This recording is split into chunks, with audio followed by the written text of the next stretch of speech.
제가 화성교회 떠난 지 이제 다음 달이면 이제 딱 3년 됩니다. 3년 되는데 시간이 참 빨리 지나가는 것 같습니다. 그래도 이렇게 3년 만에 봬도 여러분들 한결 같으시고 또 이렇게 반갑게 맞아주셔서 너무나 감사합니다. 바른 교회를 원주에 이제 개척하고 세우게 되면서 또 이번 2월 달에 이제 옮기게 되었습니다. 장소를 옮기게 되었는데 그 부분은 또 이제 후에 또 설교 후에 또 말씀드리도록 하겠습니다. 바른교회는 계속해서 이제 소유리 문답, 강해 설교, 연속 설교를 지금 해오고 있습니다. 10주 전부터 이제 십계명 부분을 하면서 오늘 마지막 10번째 계명으로 하고 십계명을 이제 마무리하게 되었는데 그래서 화성교회 성도님들과 어떤 내용을 나누면 좋을까 고민을 하다가 이 십계명을 한 번 더 다시 전체적으로 살펴보는 것도 참 좋겠다 그렇게 생각했습니다.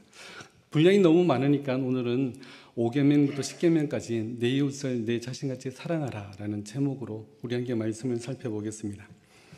먼저 오늘 말씀은 하나님을 사랑하고 이웃을 사랑하라 라는 내용으로 계명으로 요약할 수 있습니다. 이 두 계명은 온 율법과 선지자의 강령입니다. 우리가 너무나 잘 아는 그런 내용입니다. 강령의 사전적인 뜻은 일의 근본이 되는 큰 줄거리라는 뜻입니다. 모든 율법은 구약 성경에 말하는 모든 그러한 하나님의 말씀, 계명들을 말하고 있습니다.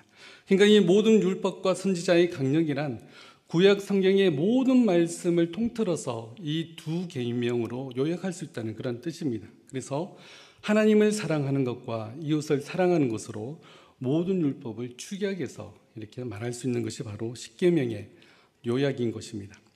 십계명의 1계명부터 4계명은 우리가 하나님을 어떻게 사랑할 것인가 또 우리가 너무 잘 알죠. 그리고 5계명부터 마지막 10번째 계명은 이웃을 어떻게 사랑할 것인가의 그런 내용입니다. 그래서 십계명은 하나님을 사랑하는 것과 이웃을 사랑하는 것으로 이렇게 요약해서 이야기를 할 수 있습니다. 그래서 이 십계명은 하나님이 친히 손가락으로 돌판에 쓰셔서 모세를 통해서 우리에게 주신 말씀입니다. 그만큼 하나님께서 정성을 들이시고 하나님께서 신경 쓰셔서 10가지 계명을 우리에게 주셨습니다. 그렇다는 것은 이 십계명이라는 것은 우리에게 너무나 중요하고 오늘을 살아가는 우리에게도 정말 가장 필요한 계명이 바로 이 십계명이 아닌가 생각합니다. 그런데 오늘날 안타까운 것은 우리가 이 십계명을 너무나 소홀히 다룹니다. 너무나 잘 아는 내용이고 또 계명들이 너무 짧지 않습니까? 살인하지 말라, 간음하지 말라.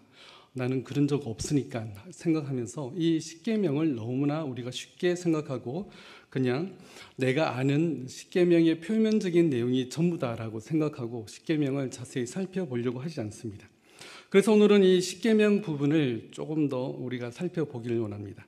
오늘 본문 40절 말씀 우리 같이 한번 읽어보겠습니다. 이 두 계명이 온 율법과 선지자의 강령이니라. 아멘. 이 강령이라는 것은 조금 전에 얘기했지만 모든 것의 핵심, 중요한 부분이라고 이야기할 수 있지만 원어로 보면 이것은 매달다라는 뜻입니다. 이 강령이라는 단어가 아니라 이 두 계명이 온 율법과 선지자들이 매단 것이다 이런 뜻입니다. 그러니까 구약의 모든 율법의 내용들은 이 두 계명 안에 다 매달 수 있다 그런 뜻입니다. 그러니까 구약의 모든 율법의 정신은 이 하나님을 사랑하는 것과 이웃을 사랑하는 이 두 계명 안에 다 요약돼서 포함된다고 우리가 볼 수 있습니다. 그런데 예수님은 왜 힘들게 이 매달다는 표현을 하셨을까? 그냥 핵심이다, 요약이다, 포석이다, 의역한 것처럼 강령이다 이런 말씀을 하시지 않고 이런 말씀을 하셨으면 오늘날 우리도 더 쉽게 이해를 할 텐데 굳이 매달다라는 표현을 하셨을까? 그래서 우리 한글 성경도 이렇게 의역해서 강령이다라고 표현하고 있습니다. 사실 여기에는 예수님의 마음이 담겨져 있습니다. 갈라디아서 3장 13절 말씀에 보면 그리스도께서 우리를 위하여 저주를 받은 바 되사 율법의 저주에서 우리를 속량하셨으니 기록된 바 나무에 달린 자마다 저주 아래에 있는 자라 하였습니다. 여기서 나무에 달린 자마다라고 할 때 이 달린라는 뜻이 바로 매달다라는 단어와 똑같은 단어입니다. 모든 율법의 마침이 되시고 완성이 되시는 예수님께서 십자가에 매달리셨는데 그 예수 그리스도를 바라보게 하는 것이 바로 이 모든 두 계명, 강령이 되는 것입니다. 그래서 모든 율법은 결국 예수 그리스도를 믿고 따르고 그 길을 가는 것으로 요약될 수가 있습니다. 우리가 모든 율법에서 말하는 두 계명, 하나님을 사랑하는 것과 이웃을 사랑해야 되는 이유가 바로 여기에 있습니다. 예수 그리스도께서 우리를 위해서 그의 생명을 내어주셨기 때문에 그렇습니다. 예수님은 십자가에 달려서 피를 흘리시고 우리의 모든 죄를 속량하시고 우리를 구원하시고 하나님의 자녀 삼아 주셨습니다. 우리를 죽기까지 사랑하신 그 예수 그리스도의 사랑을 기억하고 우리는 이 말씀을 따라야 되는 것입니다. 또한 하나님께서는 그의 가장 사랑하는 아들 예수 그리스도를 버리시기까지 우리를 사랑하셨습니다. 그렇기 때문에 우리가 이웃을 사랑하고 하나님을 사랑해야 되는 이유는 바로 예수님과 하나님의 사랑 안에 있는 것입니다. 그러므로 우리가 이웃을 사랑하고 하나님을 사랑해야 되는 것은 우리의 가장 필요한 부분이고 우리가 가장 행해야 될 부분인 것입니다. 그래서 이 강령이라는 단어가 매달다란 뜻이라는 것을 처음 들어보신 분들 많이 계실 겁니다. 이 한 단어만 보더라도 이 구절 안에 하나님의 마음이 담겨져 있습니다.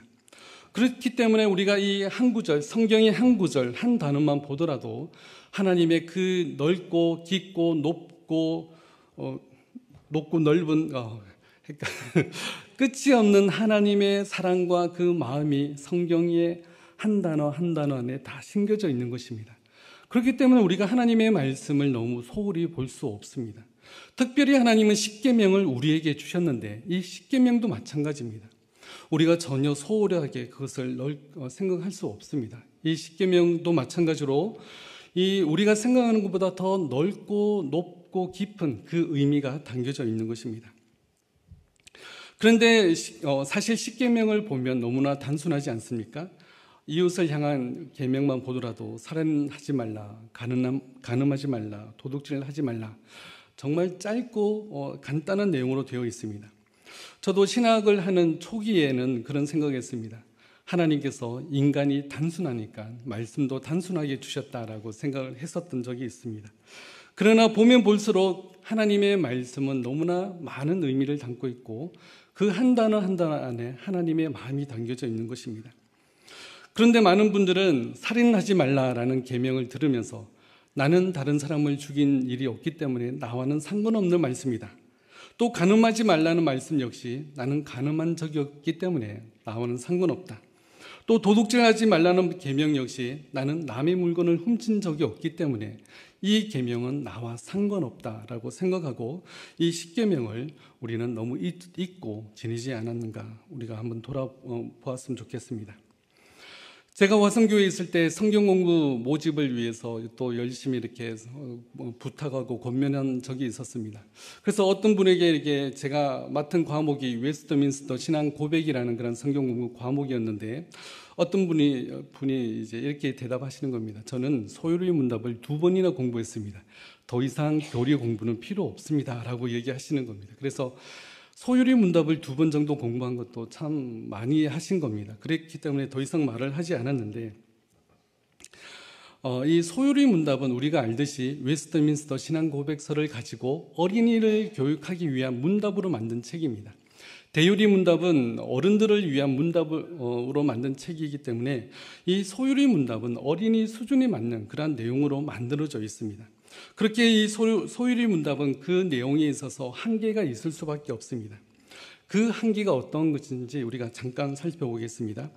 제6계명은 우리가 알듯이 살인하지 말라라는 내용입니다. 소유리 문답에서 다루는 6계명은 67문은 이렇게 질문합니다. 10계명의 6번째 계명은 무엇인가요? 이에 대한 답은 6번째 계명은 살인하지 말지니라입니다.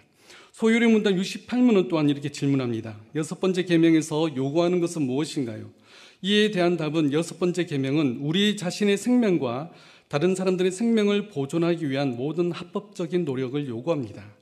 소유리 문답 69문은 이렇게 질문합니다. 6번째 계명은 무엇을 금지하는가요? 이에 대한 답은 6번째 계명은 우리 자신의 생명이나 이웃의 생명을 불의하게 빼앗거나 그렇게 하려는 의도는 무엇이든지 금합니다 라고 나와 있습니다. 소유리 문답 6계명을 자신의 생명과 이웃의 생명을 빼앗지 말라라는 말씀으로 요약할 수 있습니다. 그래서 6계명을 우리가 가르치고 배우면서 적용하기를, 자신의 생명을 빼앗지 말라는 내용은 나는 이제 자살하면 안 되겠다, 또 다른 사람의 이웃의 목숨을 빼앗어도 안 되겠다, 이런 내용으로 우리가 결론 짓고 여기서 마무리되는 경우가 허다합니다. 과연 어린이들에게 가르치기에는 충분한 내용입니다. 그러나 우리는 그 이상을 바라봐야 되는 것입니다. 6계명을 원어로 보면 죽이지 말라라고 말씀합니다. 죽이지 말라가 살인은 하지 말라라는 것보다 훨씬 광범위한 그런 내용입니다. 살인은 사람의 생명을 고의로 빼앗는 내용으로 한정적입니다. 그러나 이 죽이지 말라는 것은 그것이 고의든 고의가 아니든 더 넓은 그런 의미가 담겨져 있습니다. 민수기 35장 11절에는 이렇게 말씀합니다. 너희를 위하여 성읍을 도피성으로 정하여 부지 중에 살인한 자가 그리로 피하게 하라. 성경은 부지 중에 살인한 사람도 살인이라고 정의를 하고 있습니다. 벌목을 하기 위해서 도끼질을 하는데 그 도끼가 자루에서 헐렁해져서 도끼를 내리쳤는데 그 도끼머리가 날아가서 다른 사람을 쳐서 죽이게 하는 것도 악의를 품고 고의로 살인하는 것이 아니라 그 부지 중에 살인이 되는 것입니다. 부지 중에 살인한 것도 동일한 살인으로 규정하지만, 그러나 도피성을 정해서 부지 중에 살인한 사람들을 보호해주는 그런 역할들을 했습니다. 오늘날 부지 중에 살인하는 경우들이 많습니다. 우리가 알듯이 먼저 교통사고입니다.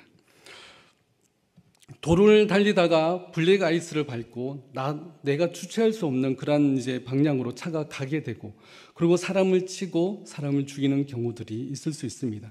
이것도 마찬가지로 부지 중에 살인하는 살인입니다. 그렇다는 것은 자동차를 운전하는 모든 사람들은 살인을 할 가능성이 있다는 것을 우리가 알 수 있습니다. 여기서 우리가 이 살인하지 말라는 계명과 관련해서 노력해야 되는 것은, 우리가 이 교통사고를 줄이기 위해서 도로도 더 잘 정비하고 안전시설도 더 잘 만들어야 됩니다. 도로와 보도블록 사이에 안전바를 설치해서 혹여라도 자동차가 인도로 침범하더라도 사람의 생명이 다치지 않도록 보호하도록 노력해야 되는 것입니다. 이것이 6계명의 적극적인 의미인 것입니다.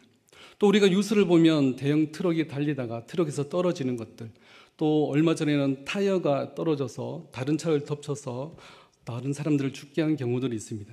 그렇기 때문에 자동차 정비를 더 철저히 해서 다시는 그런 일이 없도록 노력하는 것이 바로 이 6계명을 지키는 일입니다. 또한 음주운전으로 교통사고를 유발하지 않도록 힘써야 됩니다. 음주운전은 아예 하지 못하도록 법으로 강화하고 처벌도 더 강화해야 되는 것입니다. 그런 모든 노력들이 이 6계명, 살인하지 말라는 계명에 들어가 있습니다. 그렇기 때문에 우리가 이 살인하지 말라는 계명을 가지고 얼마나 우리가 노력해야 되는지를 우리가 알 수 있습니다. 또한 뿐만 아니라 죽이지 말라는 계명에는 사람을 간접적으로 죽이는 것도 포함됩니다. 내가 다른 사람이나 다른 친구를 왕따시키거나 아니면 권력과 힘을 가지고 연약한 사람들을 괴롭혀서 그 사람으로 하여금 나 때문에 이 모든 일이 일어나게 된 걸까? 나만 없어지면 괜찮은 걸까?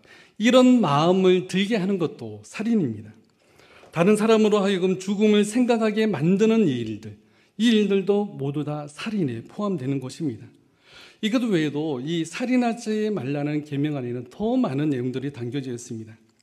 이런 관점에서 본다면 이 6계명, 살인하지 말라는 계명에서 자유로울 수 있는 사람은 이 자리에 아무도 없을 겁니다.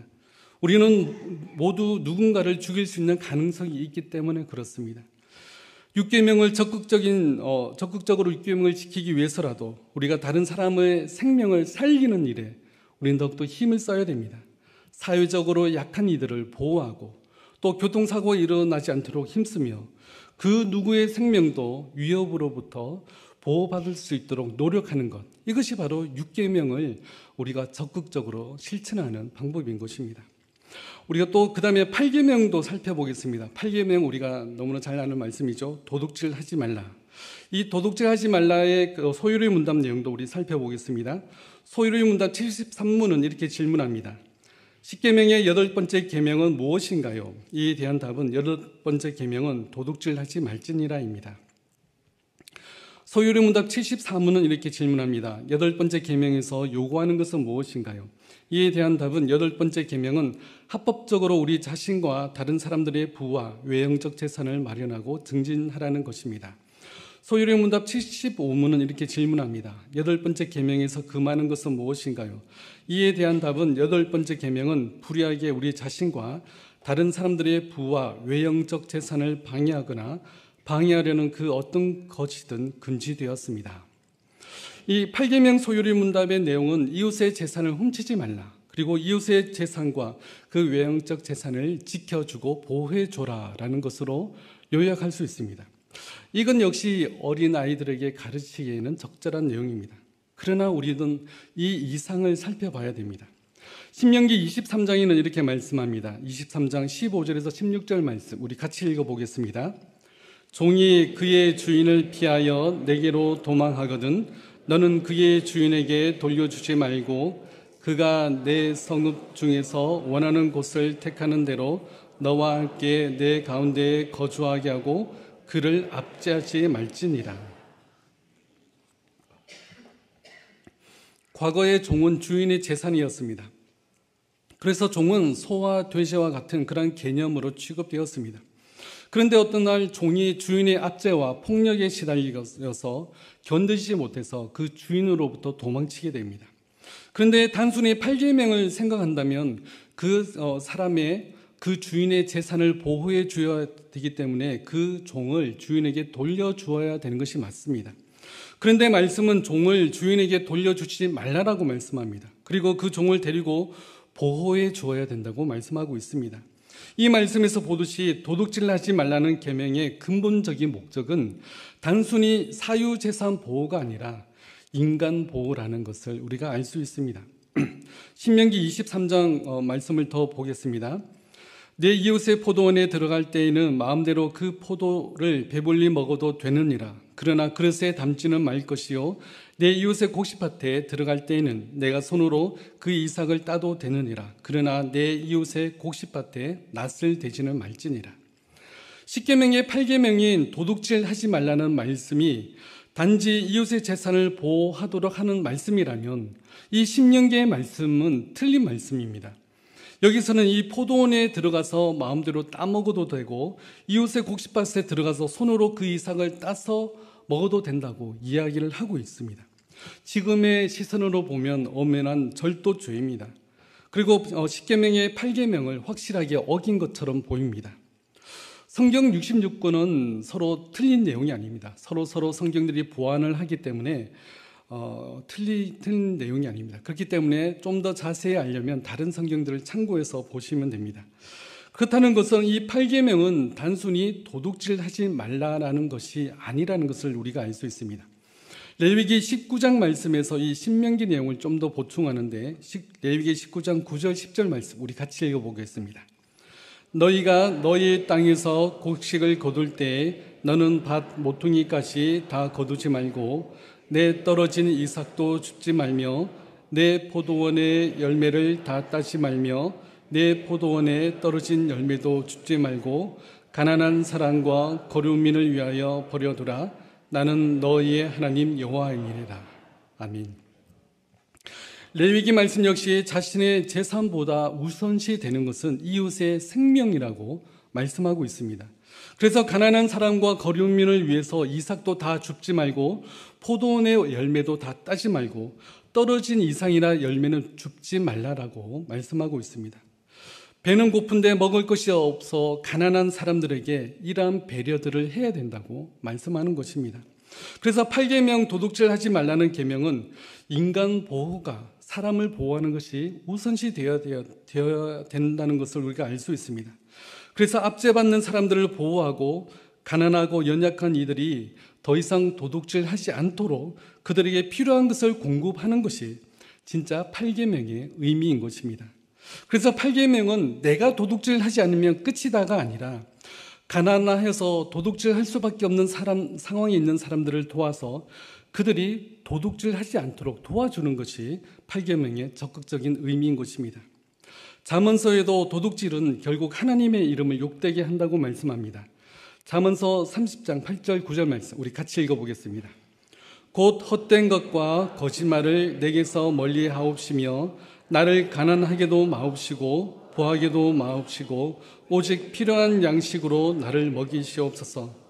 혹 내가 배불러서 하나님을 모른다 여호와가 누구냐 할까 하오며 혹 내가 가난하여 도둑질하고 내 하나님의 이름을 욕되게 할까 두려워함이니이다. 아멘. 하나님을 믿는 하나님의 백성으로서 가난하여서 도둑질한다면 하나님의 이름을 욕되게 하게 될 것입니다. 그것은 참으로 안타까운 일입니다. 그렇게 우리의 이웃이 가난하여 도둑질을 하여서 하나님의 이름을 욕되게 하지 않기 위해서 우리는 다 같이 힘써야 되는 것입니다. 이것이 도둑질하지 말라는 말씀의 적극적인 의미입니다. 이런 의미에서 8계명을 우리가 온전히 지키려고 한다면 우리의 노력이 얼마나 필요하겠습니까? 우리 주위에 가난한 이들을 찾고 그들이 가난 때문에 불법을 행하지 않도록 그들을 도와야 된다는 것이 8계명이라면 우리는 얼마나 바쁘겠습니까? 또한 우리가 훔치는 것이 돈만 아닙니다. 노동력을 착취하는 것 역시 도둑질입니다. 다른 사람의 정당한 노동력에 대한 대가를 지불하지 않는다면 그 사람은 평생 가난에서 벗어날 수 없을 겁니다. 그렇다면 노동력을 착취하는 것 역시 바로 도둑질이라는 것입니다. 그래서 우리 소유리 문답 말고 대유리 문답이 있는데 대유리 문답은 8계명과 관련해서 이러한 금지 내용이 있습니다. 우리 이웃이 소유한 것이나 우리 자신들을 부유하게 하는 것들을 불공정하거나 죄악된 모든 방법을 사용하여 주지 않거나 빼앗는 것, 바로 노동력 착취와 같은 그러한 것을 금지하고 있는 것을 우리가 대요리 문답에서 살펴볼 수 있습니다. 일꾼들에게는 일을 혹사시켜서 자신은 더 많은 부를 챙기지만 이런저런 핑계로 일꾼들에게 그 일한 대가를 주지 않거나 쉬는 날에도 또한 야간에도 불러내서 일을 시키면서 그에 맞는 대가를 주지 않는 것 역시 도둑질이라는 겁니다. 또한 8계명은 도박도 도둑질의 범위에 들어간다고 설명합니다. 대유리 문답에서는 또 이렇게 설명하고 있습니다. 게으름, 방탕함, 낭비적인 도박과 마찬가지로 우리 자신의 외적인 지위에 과도하게 해를 끼치는 모든 다른 방법들, 이 모든 것들이 바로 8계명에 포함되는 내용입니다. 도박을 해서 재산을 탕진하게 되면 자신과 가족들을 어려움에 내몰게 되는 것입니다. 이건 역시 도둑질입니다. 우리는 우리의 재산과 물질을 모두 하나님께서 우리에게 맡기신 것이라는 그러한 우리 청지기 의식을 가져야 됩니다. 내가 내 마음대로 내 재산을 사용할 것이 아니라 하나님이 기뻐하시는 방법대로 내가 그것을 보관하고 사용하는 것, 그것이 바로 적극적으로 도둑질을 하지 말라는 말씀을 지키는 것과 같습니다. 또한 8계명에서 가장 큰 도둑질은 또 우리가 잘 알겠지만 하나님의 것을 훔치는 도둑질입니다.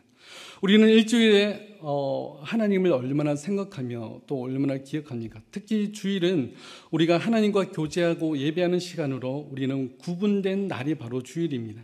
그런데 주일에 내 기쁨과 만족을 위해서 모든 주일 예배를 제쳐놓고 우리가 내 마음대로 지낸다면 우리는 그것을 시간의 11조를 훔치는 것과 같습니다. 또한 하나님은 우리에게 모든 것을 주셨습니다.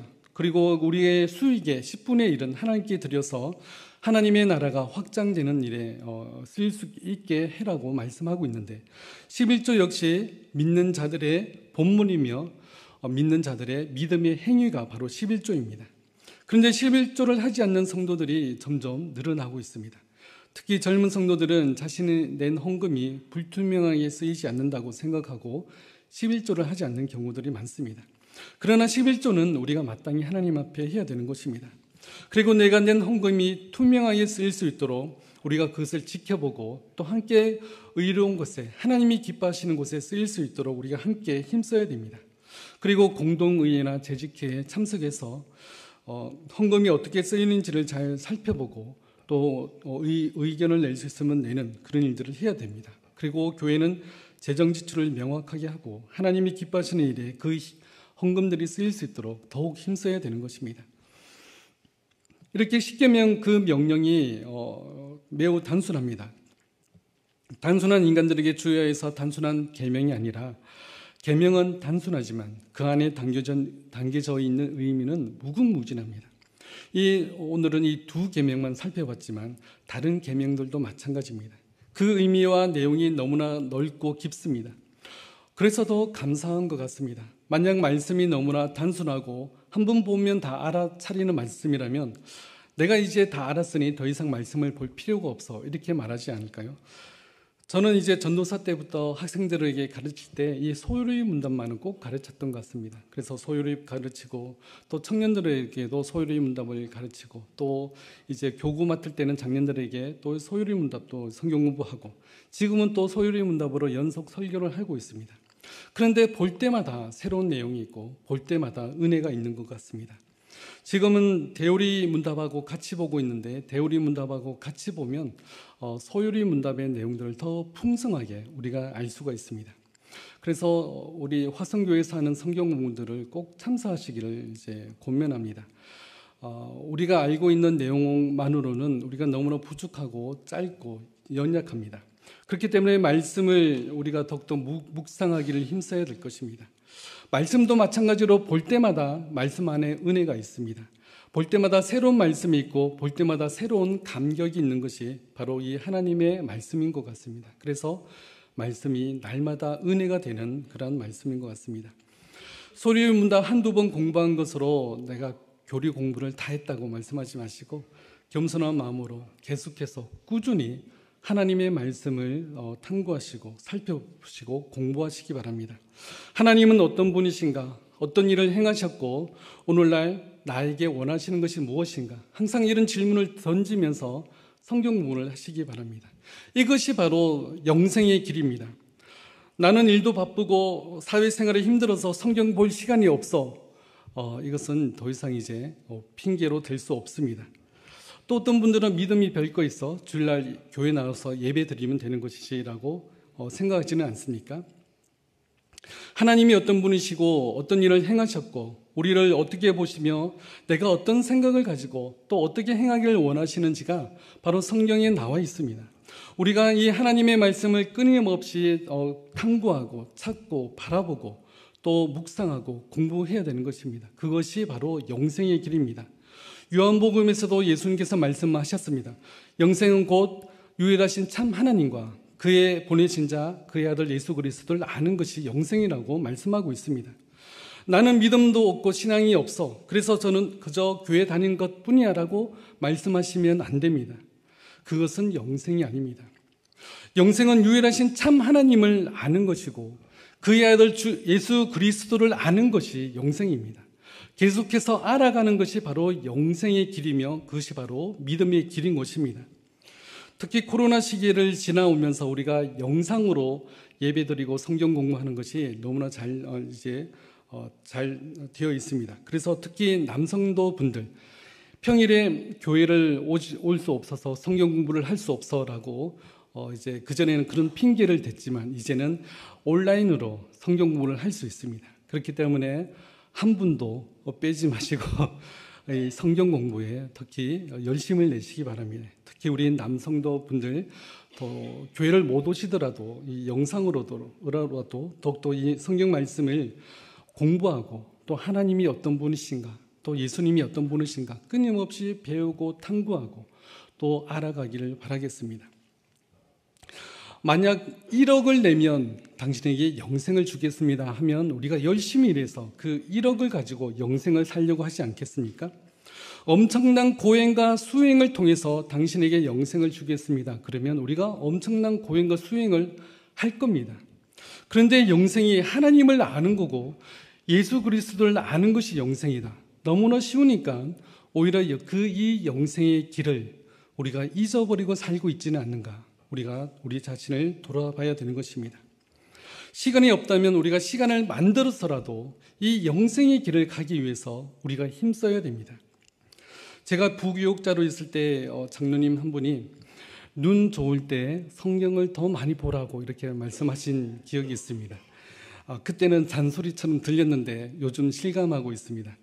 제가 이제 원조에 가서 가장 먼저 시험 친 게 일종 대형 면허인데 그 시력 검사에서 제가 오른쪽 눈이 0.5가 안 돼서 3번이나 이제 떨어지고 마지막으로 안경이 있는데 안경을 이제 그 빛이 되어 있는 안경을 쓰고 해보라 해서 겨우 0.5로 이제 통과해서 일종 대학면을 따게 됐습니다.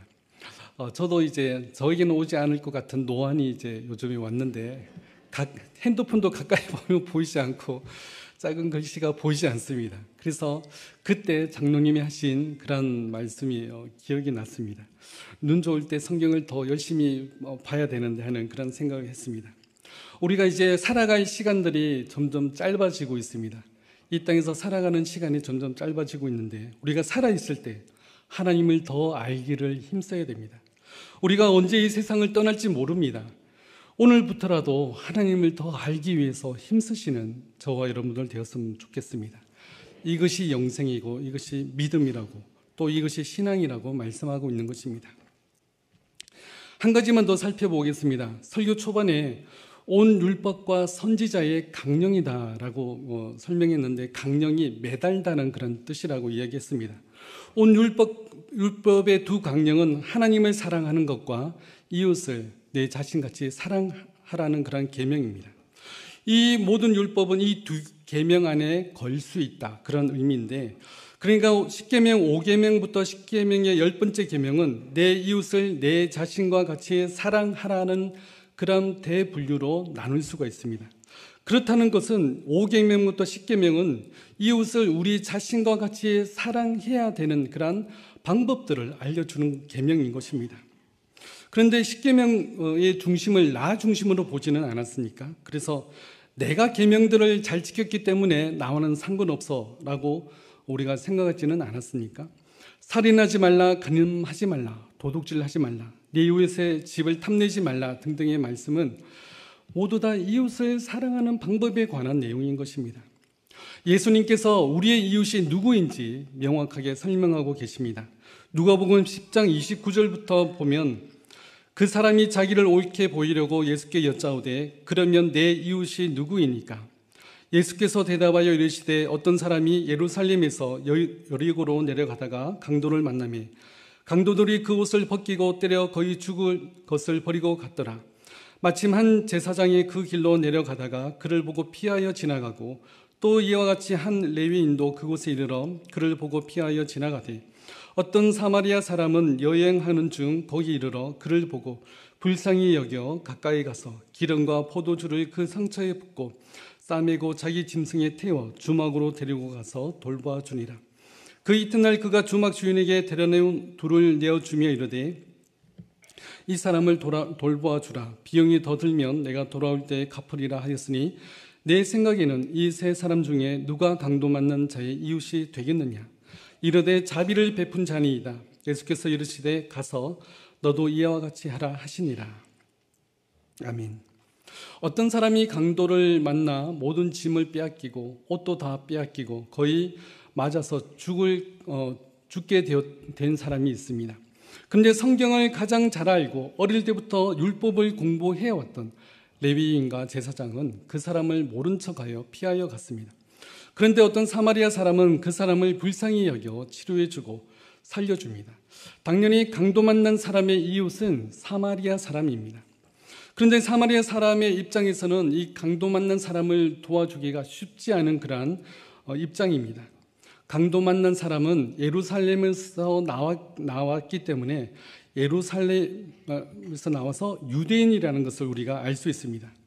사마리아 사람은 구약의 북이스라엘이 멸망하고 이웃의 여러 민족이 들어와서 살게 되면서 혼합 민족과 혼합 종교가 된 그런 이제 사람들입니다.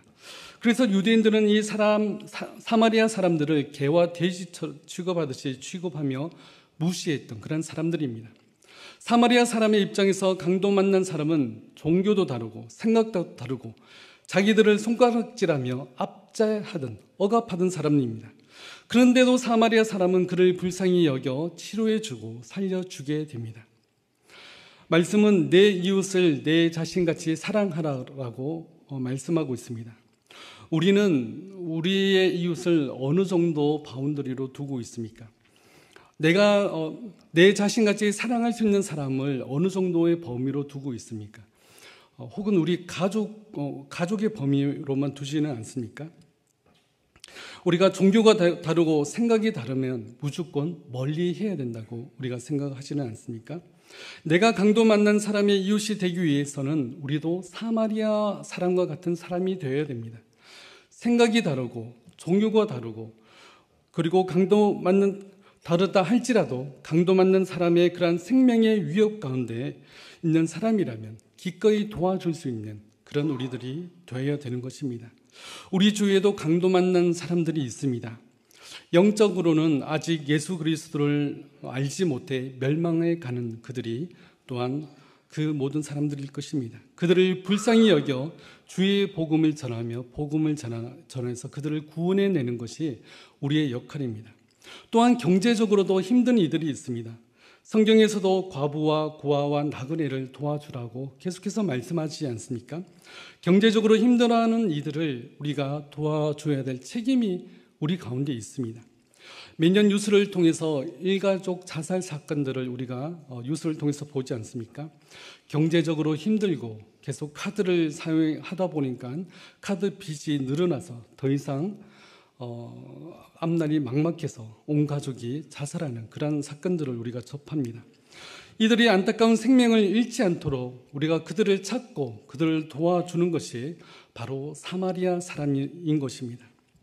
또한 우리 주위에는 자립준비 청년들이 있습니다. 자립준비 청년들이란 예전에는 보호종료 아동이라는 이름으로 쓰였는데 기관이나 시설에서 보호되어 있던 아이들이 만 18세가 되면 무조건 이제 그 보호시설을 떠나서 사회에 나가야 됩니다. 이들이 갑자기 세상에 던져지면 의지할 데도 없습니다. 근데도 세상은 이런 아이들의 등을 쳐서 그 작은 돈까지 빼앗는 그런 세상이 되었습니다. 교회들이 이런 자립준비 청년들을 도와야 되지 않을까 생각해 봅니다.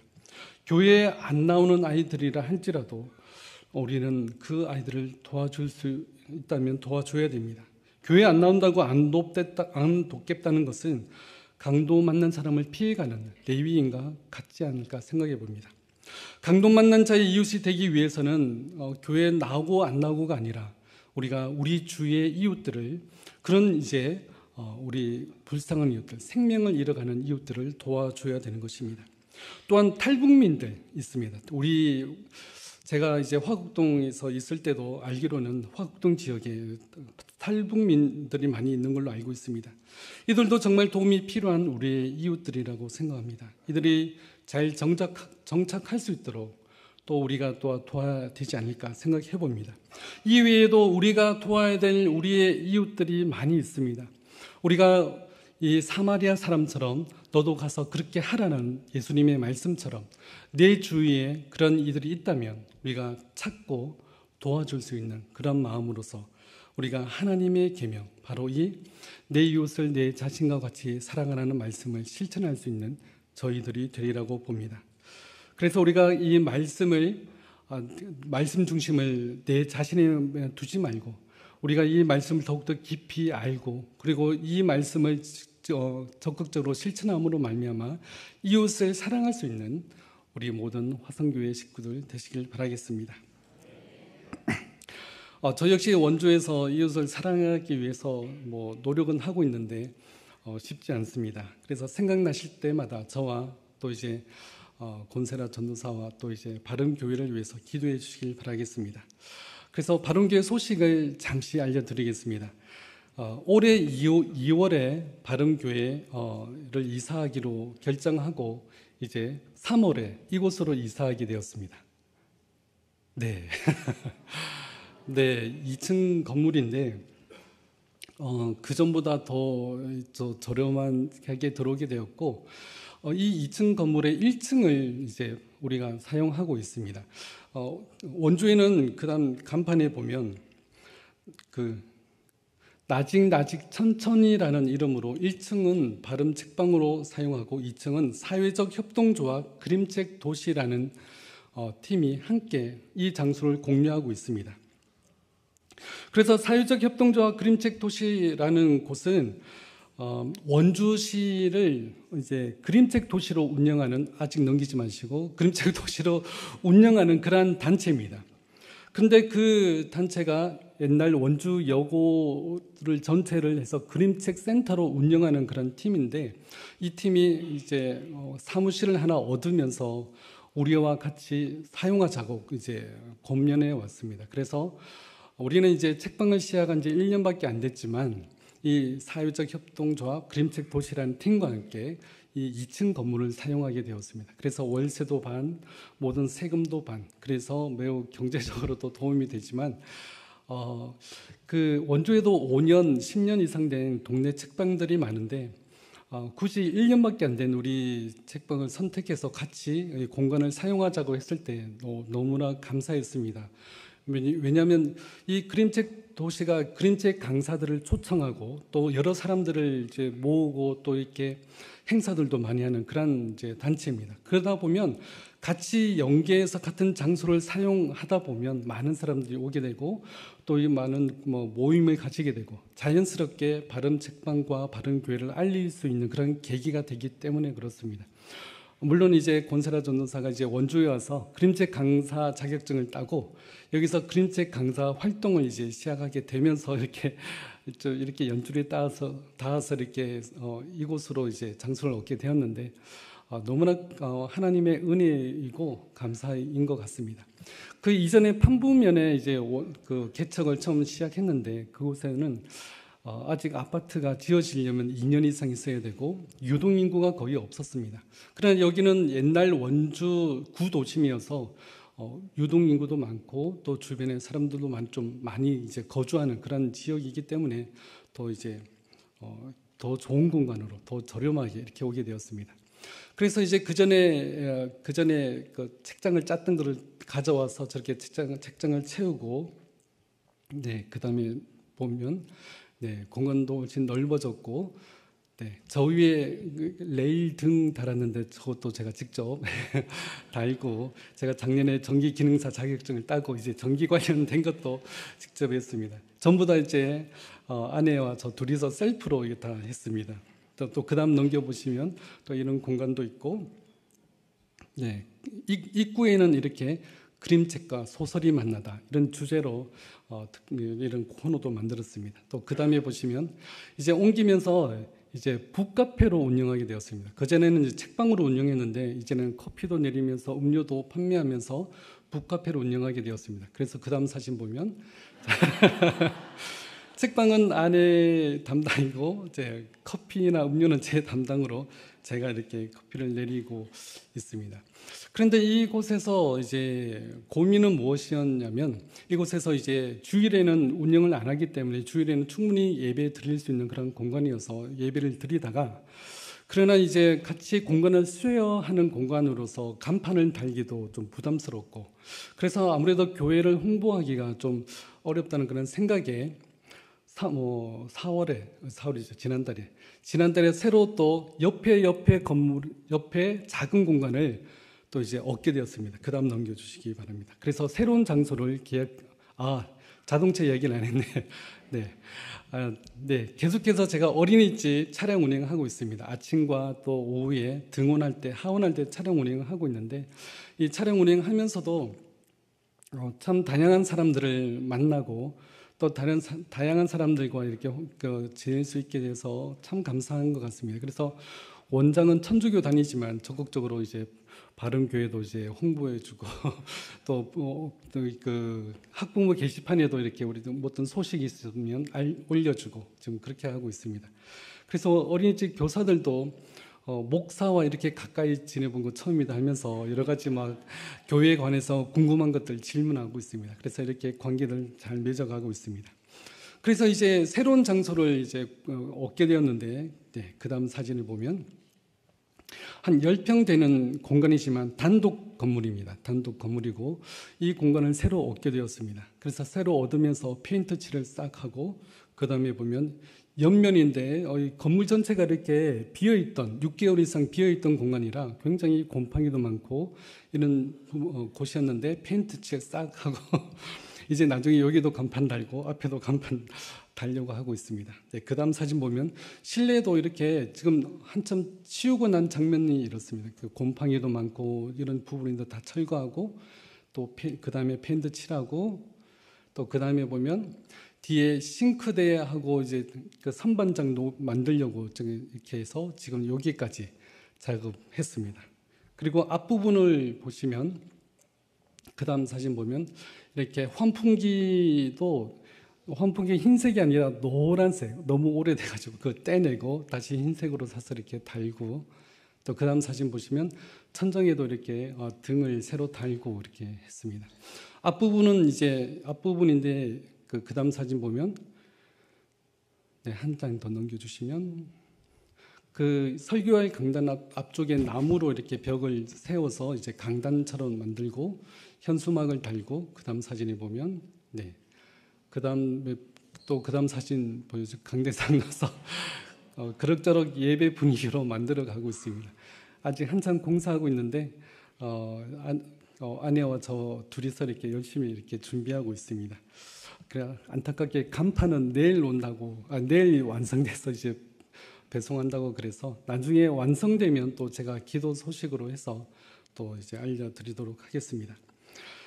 이렇게 원주에서 이제 이사를 하게 되고, 그리고 이제 또 새로운 장소에서 또 교회를 준비하면서 참 여러분들의 또 기도와 또 이제 여러분들의 그 염려로 말미암아 또 아무 걱정 없이 지금까지 오게 되었습니다. 참 감사하고 또 생각나실 때마다 또 계속해서 기도해 주시길 바라겠습니다.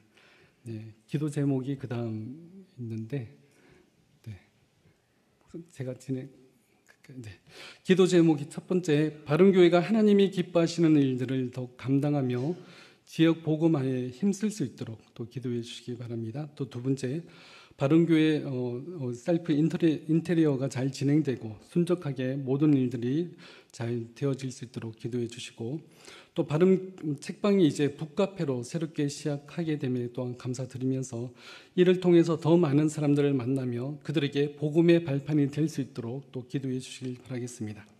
또 저와 권세라 사모가 더욱 강건하여서 끝까지 이 사명 잘 감당할 수 있도록 또 기도해 주시길 바라겠습니다. 네, 우리 기도 제목으로 우리 한번 기도 함께 하고 제가 마무리 기도하겠습니다. 함께 기도하겠습니다. 아버지, 주님께서 붙드시고 용서하시고 감사합니다. 하나님 어머니 가운데 붙드시고 용서하시고